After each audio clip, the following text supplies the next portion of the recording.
Did you know that European Union just signed a new regulation that will change forever the way we interact online?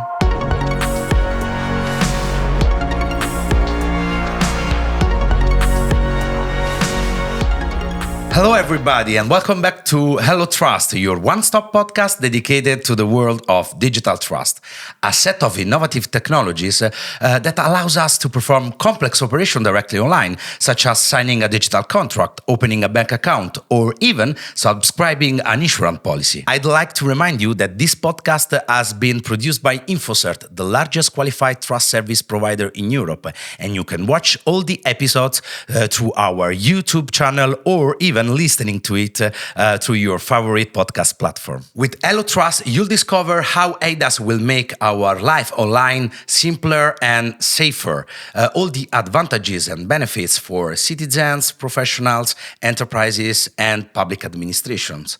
And all new services that this regulation is going to unlock. In each episode, we will focus on a specific theme with an expert in this sector. But with me in all this journey, a true guru of eIDAS 2 that already work hard to make our online interaction easier, for sure, and safer. Igor Marcolongo. Hi, Igor. Hi, Pasquale. Ciao. Thanks for having me. And let's start this journey. So let's surf the evolutions of trust. Today with us, a qualified lawyer coming from Portugal, part of one of the most important global company of e-signature, Fabio Rengo. Welcome. Hello, Pasquale. Thank you for having me. It's a pleasure to be here. Let's deep dive into the practicalities of digital trust. Okay, so let's start. We are talking about eIDAS 2. This means that there have been eIDAS 1, I believe. No one was calling actually eIDAS 1, but just eIDAS or eIDAS. What does it mean, this acronym? It means eID, so digital identity, and signatures, and especially the signature part. So all the regulation about electronic, digital, qualified, and advanced signature, I think that we will deep dive later on during this journey, works a lot in creating interoperability, unlocking new use cases, giving new possibilities to citizens, professionals, businesses, and so on.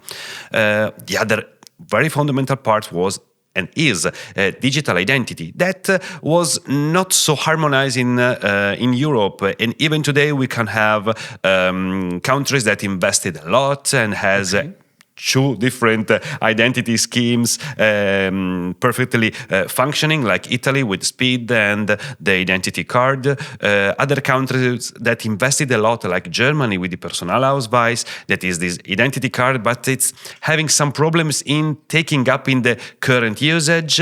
Other countries that was lacking behind and now are investing and creating that ecosystem. eIDAS 2 will give a new layer for that, a new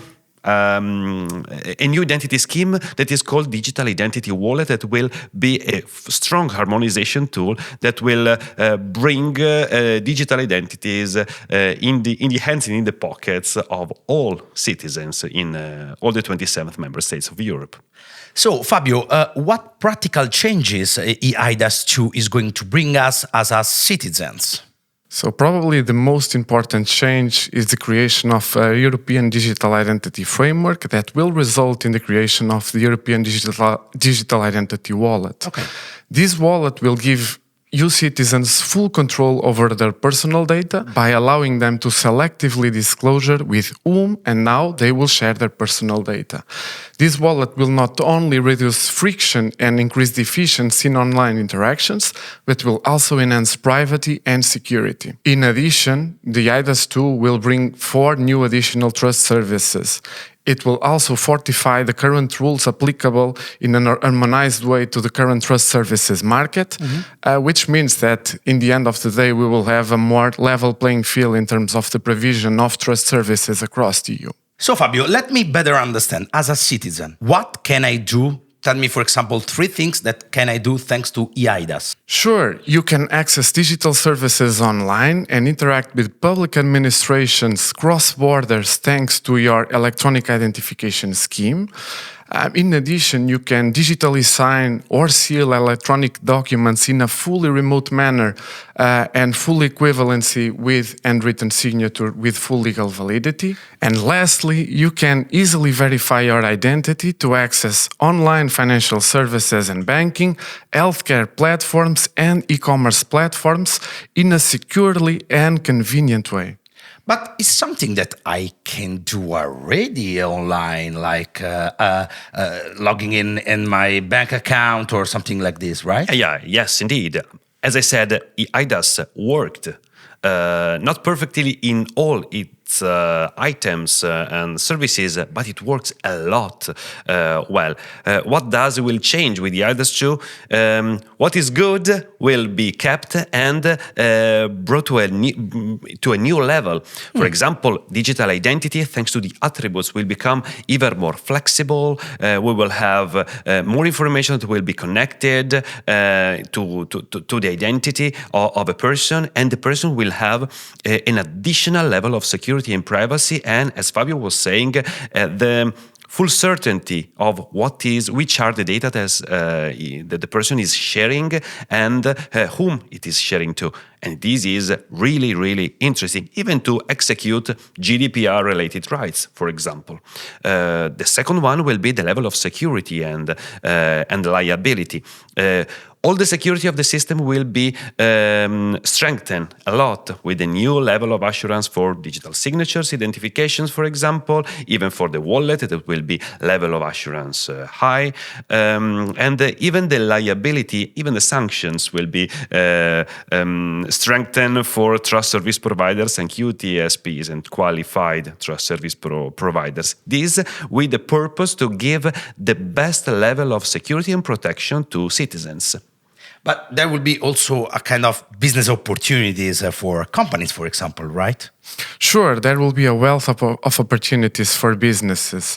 For instance, probably the most important is that businesses can expand their current market reach by tapping into a larger customer base, by easily conducting digital transactions across the EU. Secondly, it will be really important for them to streamline their internal operations by adopting technologies such as electronic signature, electronic seal, or identity verification tool in order to make their processes more efficient and secure.